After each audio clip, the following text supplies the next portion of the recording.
Before you take your next sip of water, take a glance at these pollutants you could find in it if it weren't treated. Who do you call to solve large-scale environmental problems like water pollution? Environmental engineers. Environmental engineers, who are they, you ask? Well, we design processes and systems for the purpose of protecting the environment. If you care deeply about the environment and enjoy subjects like mathematics, physics, chemistry, and biology, then environmental engineering may be for you.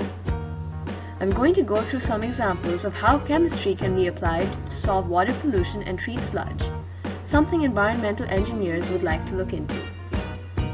For example, chemical equilibrium can be seen in action during processes for groundwater treatment. Heavy metals such as mercury, arsenic, cadmium, and lead can contaminate groundwater resources and therefore pose health risks. For instance, high exposure to lead can lead to damage of the nervous system in humans. A process known as adsorption is often used in groundwater treatment by applying equilibrium ideas to remove heavy metals. A suitable solid substance called a sorbent is utilized in this process. The metal is attracted to the solid, which contains chemical groups that are able to bind to the metal ions in the water. Equilibrium is reached between the bound ions and those still in solution.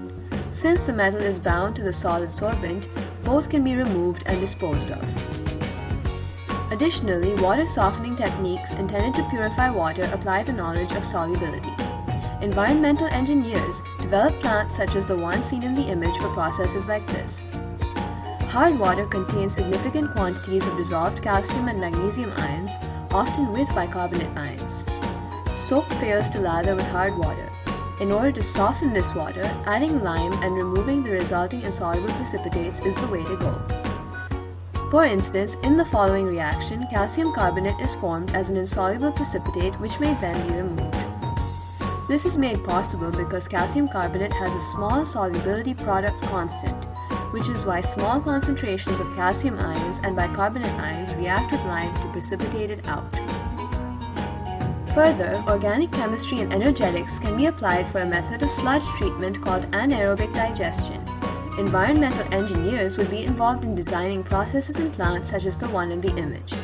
In this process, bacterial decomposition of the organic waste in sludge results in the production of methane. That's right, methane, a hydrocarbon that can undergo combustion to produce energy. In a complete combustion reaction, methane produces carbon dioxide and water. Want to know how much energy this can produce? Using energetics, let's find out. Using known bond enthalpies for the bonds formed and broken during the combustion reaction for methane, one can calculate the enthalpy of this reaction. From this calculation, one can see that approximately 810 kilojoules of energy can be produced from the complete combustion of one single mole of methane. So, after all these examples, do you think you're ready to make a difference in the world by becoming an environmental engineer? Not so fast. The first step towards becoming an entry-level environmental engineer is a university undergraduate degree in environmental engineering. Fun fact, a degree in chemical engineering or civil engineering with the right courses can also prepare you for a career in environmental engineering. Don't forget, look into license requirements for professional engineers who can approve projects and designs with public safety in mind. After this, one could also consider further graduate studies in order to enhance credentials or to focus on research.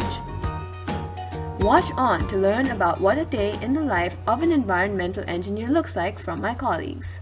Created using Powtoon.